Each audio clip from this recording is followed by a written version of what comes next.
أعوذ بالله من الشيطان الرجيم بسم الله الرحمن الرحيم 42. Sura Shura Mekkede nazil bo'lgan 53 oyat. Nahayat shafqatlik, mehribon Allohning ismi bilan boshlayman. Hamim Ayn Sin Qaf G'olib hikmat bilan ish qiluvchi Allah sana va sendan ilgirki payg'ambarlarga shundoq vahiy qiladi. Osmonlardagi shaylar va zimindagi shaylar Allohningdir. Allah ustundir, kattadir. Allahning kattaligidan osmonlar yuqori tarafidan yerilib ketishga tas qoladi. Farishtalar Parvardigorga tasbih aytadi, hamda aytadi, yer yuzidagilar mag'firat tilaydi. Bilinglarki, Allah haqiqatan nihoyat mag'firat qiluvchidir, nihoyat mehribondir. Allahni qo'yib boshqalarni ega qilganlarning amallarini Allah ko'zlab turg'uchidir. Sen ularga homiy emassan. Makka aholisini, ya'ni uning atrofidagilarni ogohlantirishing uchun, kishilarni qiyomat kunidan ogohlantirishing uchun sana biz mushundaq arabcha Qur'onni nozil qildik. O kunda hech shak yo'qdir. O kunda bir firqa kishilar jannatda va bir firqa kishilar jahannamda bo'ladi. Agar Alloh xolisa, ularni yana butun insonlarni albatta bir ummat, yana bir dinda qiladi. Lekin Alloh xolgan odamni rahmatiga daxil qiladi. Zalimlarga hech qanday ega, hech qanday madadkor bo'lmaydi. Balki ular Allohdan boshqalarni ega qilib oldi. Faqat Alloh egidir. Alloh o'liklarni tirildiradi. Allah her narsaga qodir. Sizlar din ustida va uningdan boshqa har qanday narsalar ustida ixtilof qilishmanglar. Onunga Allah hukm chiqaradi. Ey Muhammad, ularga aytqinki, ana shu Allah mening Parvardigorimdir. Onunga tavakkul qildim. Hamma ishda Allohga murojaat qilaman. Allah osmonlarni va zaminni yaratquchidir. Allah sizlarga o'z jinsinglardan juftlarni, ya'ni ayollarni yaratdi. Hayvonlarım öz tipidan juftlarni yaratdi. Bu orqali Allah sizlarni ko'paytirdi. Hech şeyi Allohga o'xshash emasdir. Allah hammani anglab turg'uchidir, hammani ko'rib turg'uchidir. Osmonlarning va zaminning xazinalarining ochqichlari Allohning ilkididir. Allah xohlagan kishining rizqini sinash yuzidan keng qiladi, xohlagan kishining rizqini baloga mubtalo qilib sinash yuzidan tor qiladi. Allah haqiqatan har narsani bilib turg'uchidir. Allah sizlarga dindan nohq tavsiya qilgan narsani, sana ya'ni Muhammad alayhissalomga biz vahiy qilgan narsani, Ibrohimga, Musoga va Isoga biz tavsiya qilgan narsani bayon qildi. Sizlar dinni barpo qilinglar. Dinda tabriqchilik qilmanglar. Mushriklarga sen ularni da'vat qilgan narsa, ya'ni tavhid ig'ir keldi. Allah tavhidga qolgan odamni tanlaydi. Allohning toatiga qaytadigan odamni tavhidga boshlaydi. Yahudi, Nasar qatorliqlar ularga ilm kelgandan keyin, ya'ni ular Rasulullohning haq payg'ambarligini bilgandan keyin, ondan o'zaro hasad qilish firqalarga bo'lindi. Agar Parvardigoringning ularni jazolashni qiyomatgacha ta'xir qilishdan iborat so'zi bo'lmasa edi, ularning orasida albatta hukm chiqarilib bo'lgan bo'ladi. Ulardan keyin kitobga varislik qilganlar, ya'ni Rasululloh bilan zamondosh bo'lgan ahli kitob haqida qattiq dargumondadir. Shuning uchun ya'ni dinda ixtilof qilishganligi uchun ey Muhammad, barliq insonlarni to'g'ri din asosida ittifoq bo'lishga chaqirgin. Buyurilganing bo'yicha to'g'ri yo'lda ching turgin. Ular yana mushriklarning nafs xohishlariga agashmagan va aytqin, Alloh nozil qilgan barliq kitoblarga iymon etdim. Oranglarda odil bo'lishga buyurildim.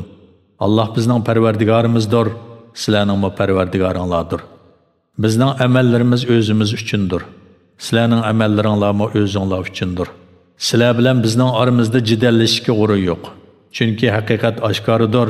Allah qiyomat kuni bizni hukm chiqarish uchun yig'adi. Oxir qaytadigan joy Allohning dargohidir.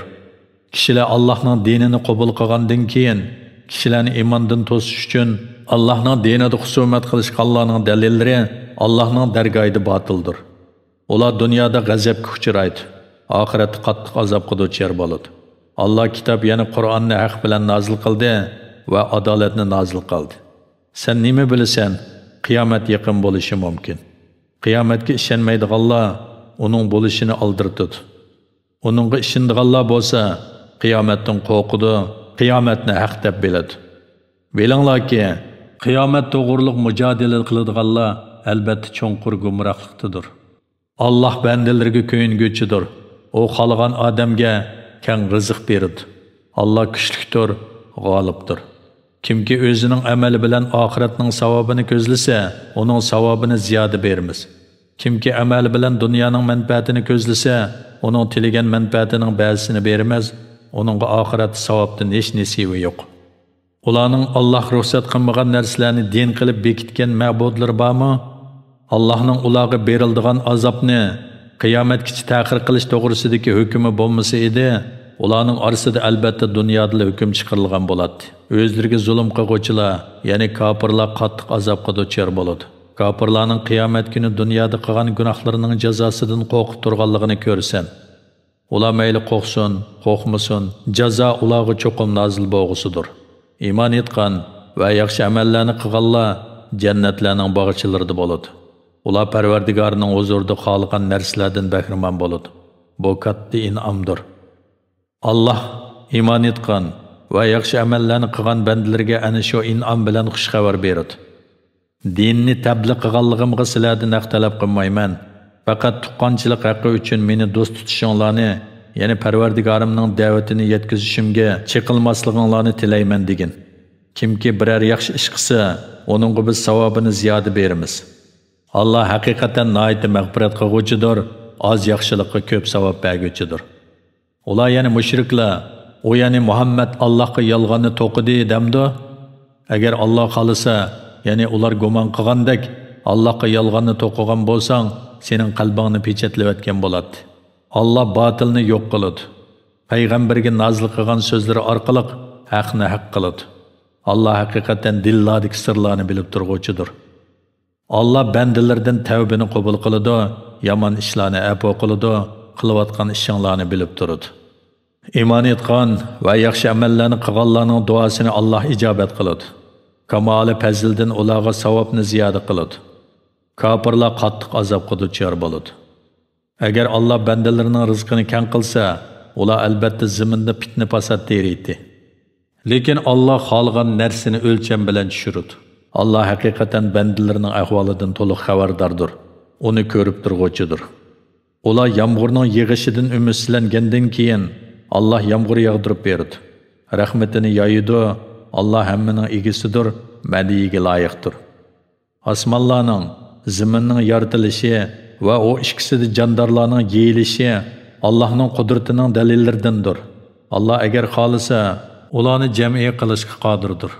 Sizlar ya'ni jininglar yoki melinglarga har qanday bir musibat yetsa, o sizlarning qilgan gunohlaringlar tufaylidan kelgan bo'ladi. Allah nurg'un gunohinglarni afo qiladi. Afo qilmaydigan bo'lsa, balo va musibatdan hech qutulmas edinglar. Ey mushriklar, sizlar zaminda Allohning azobidan qochib qutulolmaysizlar. Sizlarga Allohdan boshqa hech ega va madadkor yo'q. Dengizda qatnag'uvchi tog'dek kemalar Allohning qudratining dalillaridandir. Agar Alloh xolisa, shamolni to'xtatib yutadi-da, kemalar dengizning ustida to'xtab qoladi. Buningda qattiqlikda sabr qiluvchi, kengchilikda shukr qiluvchi har mu'min uchun nurg'un ibratlar bor. Yoki Alloh xolisa, ichidagi kishilarning qilgan gunohlari tufaylidan kemalarni bo'ron bilan halok qiladi. Allah nurg'un kishilarning gunohlarini afo qiladi. Bizning oyatlarimiz haqida datalash qiladiganlar o'zlariga Allohning azobidan qochib qutuladigan joy yo'q ekanligini biladi. Dunyoning ne'matlaridan sizlarga berilgan har qanday narsa dunyo tirikchiligida foydalanadigan narsalardir. Iymon etgan, Parvardigorga tavakkul qiladigan kishilarga gunohi kabirlardan, qabih ishlardan saqlanguvchilarga, darg'azab bo'lganlarida kechiralaydiganlarga, Parvardigorning da'vatiga ovoz qo'sha oladiganlarga, namozni ta'dil arkam bilan o'taydiganlarga, ishlarni maslahat bilan qaror qiladiganlarga, biz rizq qilib bergan narsalardan sadiqa qiladiganlarga, uchirgan zulmga qarshi tura oladiganlarga Allohning huzuridagi savob texmi yaxshidir, texmi boqiydir. Bir yomonlikning jazosi shuningga o'xshash bir yomonlikdir. Kimki intiqom elishga qodir turg'uliq afo qilsa va o'zi bilan yomonlik qiluvchining orasini tuzisa, uning ajrini Alloh beradi. Allah haqiqatan zulm qiluvchilarni do'st tutmaydi. Zulmga uchirg'uvchi odam intiqomini olsa, uni ayblashga bo'lmaydi. Ayblanganlar faqat kishilarga zulm qiladigan, zaminda nohaq ravishda fitna fasod teradigan odamlardir. Ana shular qattiq azobga duchor bo'ladi. Kimki aziyatga sabr qilsa, Allohning roziligi uchun intiqom olmasa, bu albatta marg'ub ishlardindir. Allah gumroh qilgan odamga shuningdan keyin hech egi yo'qdir. Zolimlar azobni ko'rgan chaqda, ularning dunyoga qaytishga yo'l bormidi deganligini ko'rsan. Ularning qo'qqan, qorlangan holda, do'zaxga ko'zining quyruqi bilan qargan holda, do'zaxga to'g'rilanganligini ko'rsan. Mu'minlar shubhisizki ziyon tortquvchilar qiyomat kuni o'zlariga va oilasidagilarga ziyon solg'uvchilardir deydi. Bilinglarki, zolimlar haqiqatan doimliq azobdadir. Ularga Allohdan boshqa yordam beradigan do'stlar bo'lmaydi. Alloh kimni gumroh qilsa, uni dunyoda haqqa, oxiratda jannatga erishtirguchi hech yo'l bo'lmaydi. Alloh tarafidan kelgan qarshi turg'ili bo'lmaydigan bir kun kelishdan burun Parvardigoringlarning da'vatini qabul qilinglar. Bu kunda sizlarga qochadigan joy topilmay qoladi. Qilmishinglar nomi a'malinglarga yezig'liq bo'lganligi, a'zoyinglar uningga guvoh bo'lganligi uchun sizlar uni inkor qilolmaysizlar. Agar ular yana mushriklar iymondan yuz o'rsa, biz seni ularga ko'zatchi qilib avatganimiz yo'q. Sening vazifang faqat tabliq qilishdir. Agar insonga bizning rahmatimizni tetishsak, xush bo'lib ketadi. Ularning qilgan gunohlari tufaylidan beshiga bir hadis kelsa, inson to'limi kufrani ne'mat qilg'uchidir. Osmonlarning va zaminning podshohligi Allohga xosdir. Allah nemini xohlasa shuni yaratadi. Xohlagan odamga qiz farzand ato qiladi, xohlagan odamga o'g'il farzand ato qiladi. Yoki ularga o'g'il, qizni aralashib beradi. Xohlagan odamni tug'mas qiladi. Allah haqiqatan hammani bilguvchidir, hammaga qodirdir.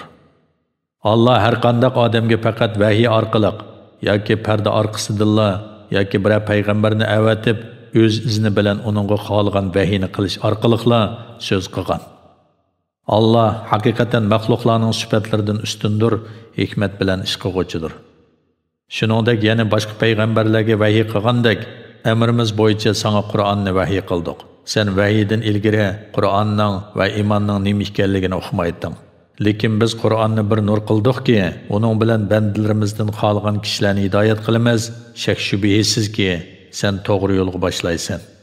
O osmonlardagi va zamindagi narsalarning hammasi o'ziga xos bo'lgan Allohning yo'lidir.